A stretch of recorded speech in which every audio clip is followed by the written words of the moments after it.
بسم اللہ الرحمن الرحیم، اللہ کے نام سے شروع جو نہایت مہربان اور بہت ہی رحم والا۔ وائس چینل کے محترم ناظرین، السلام علیکم۔ پیارے دوستو، حضرت زینب رضی اللہ عنہا حضرت علی رضی اللہ عنہ اور حضرت فاطمہ الزہرا کی بیٹی یعنی حضرت محمد صلی اللہ علیہ وآلہ وسلم کی نواسی تھی۔ وہ 5 جمادی الاول کو مدینہ منورہ میں پیدا ہوئی۔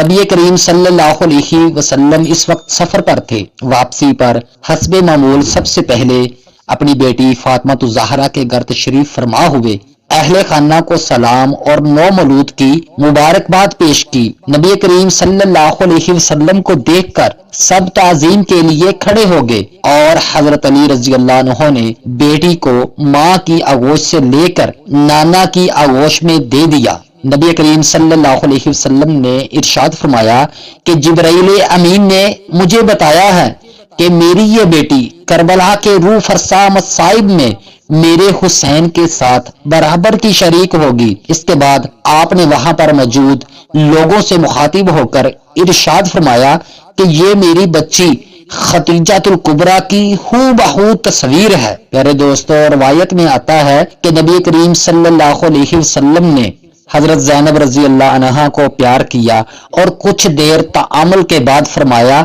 خدا نے اس بچی کا نام زینب منتخب کیا ہے اس لیے کہ زینب کے معنی ہے باپ کی زینت۔ جس طرح عربی زبان میں زین معنی زینت اور اب معنی باپ کی زینت ہے۔ نبی کریم صلی اللہ علیہ وسلم حضرت زینب رضی اللہ عنہا کو اپنے سینے سے لگایا اور اپنا رخسار مبارک زینب رضی اللہ عنہا کے رخسار پر رکھ کر اتنا گریہ کیا کہ آپ کے آنسو چہرہ مبارک پر جاری ہو گئے، کیونکہ نبی کریم صلی اللہ علیہ وسلم حضرت زینب رضی اللہ عنہا پر آنے والے مصائب سے آگاہ تھے۔ محترم ناظرین، حضرت زینب رضی اللہ عنہا 5 جمادی الاول ہجرت کے 5ویں یا 6 سال شعبان کے مہینے میں ہجرت کے 6 سال بعد مدینہ منورہ میں پیدا ہوئی اور 15 رجب المرجب کو رحالت کر گئی۔ خاندان پیغمبر صلی اللہ علیہ وسلم میں تربیت اور پرورش پانے والے تمام مرد و عورت صاحب فضیلت ہیں اور ہر ایک دوسروں کے لیے نمونہ ہے۔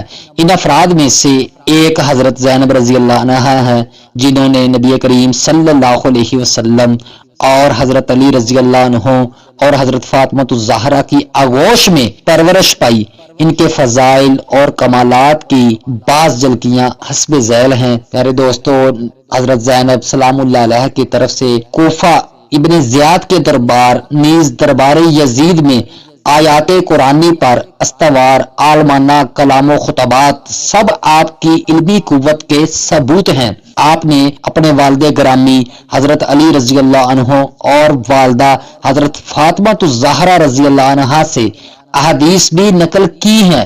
اس کے علاوہ والد گرامی حضرت علی رضی اللہ عنہ کی خلافت کے دور میں کوفی خواتین کے لیے آپ کا درس تفسیر قرآن بھی حضرت زینب رضی اللہ عنہا کی دانش کا ناقابل انکار ثبوت ہے۔ حضرت زینب رضی اللہ عنہا نبی کریم صلی اللہ علیہ وسلم اور علی الزہرا کی بیٹی ہونے کے ساتھ ساتھ صحابیت الرسول تھی، اور منقول ہے کہ آپ روایت و بیان حدیث کے رتبے پر فائز تھی۔ چنانچہ محمد بن عمرو، عطا بن صائب، فاطمہ بنت الحسین اور دیگر نے آپ سے حدیثیں نقل کی ہیں۔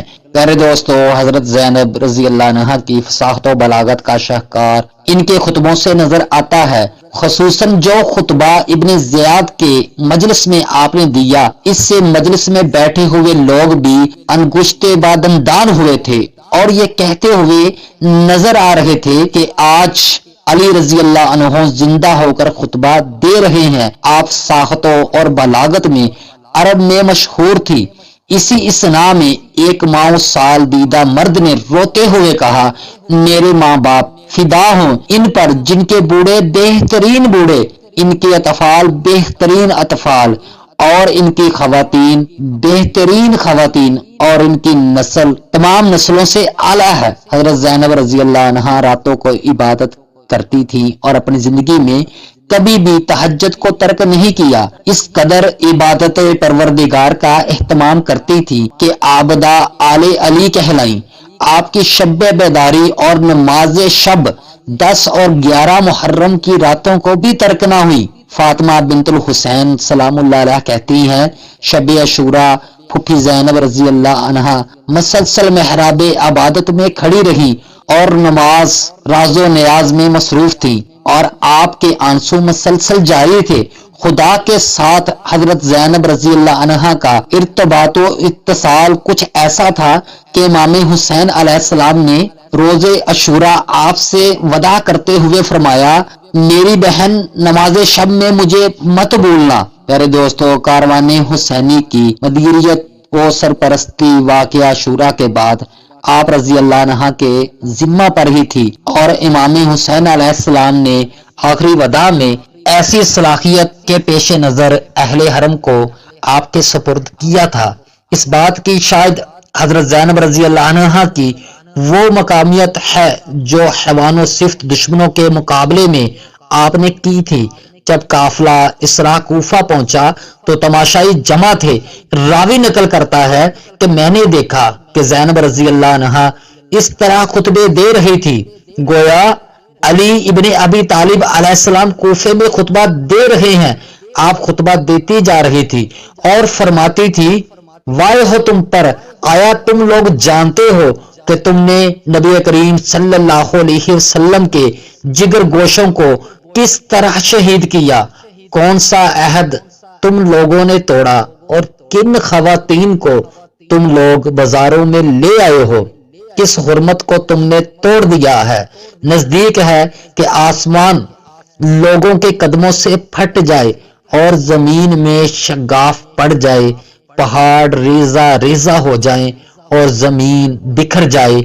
جو مہلت ملی ہے اس سے مغرور نہ ہو، چونکہ خدا کو سزا دینے میں جلدی نہیں، انتقام کا وقت آ جائے گا۔ پیارے دوستو، حضرت زینب رضی اللہ عنہا نے کئی موقع پر امام سجاد علیہ السلام کی جان بھی بچائی اور دشمنوں کے شر سے اس آفتاب امامت کو غروب ہونے سے بچایا۔ جب امام حسین علیہ السلام نے شہادت سے قبل صدائے استغاثہ بلند کیا تو سید سجاد علیہ السلام بستر بیمار سے اٹھے اور ہاتھ میں تلوار لے کر عصا کے سہارے بابا کی مدد کے لیے خیمے سے نکلے تو امام حسین علیہ السلام نے بہن سے مخاطب ہو کر فرمایا، بہن میرے عزیز کو سنبھال لو، کہیں نسل محمدی سے دنیا خالی نہ ہو جائے۔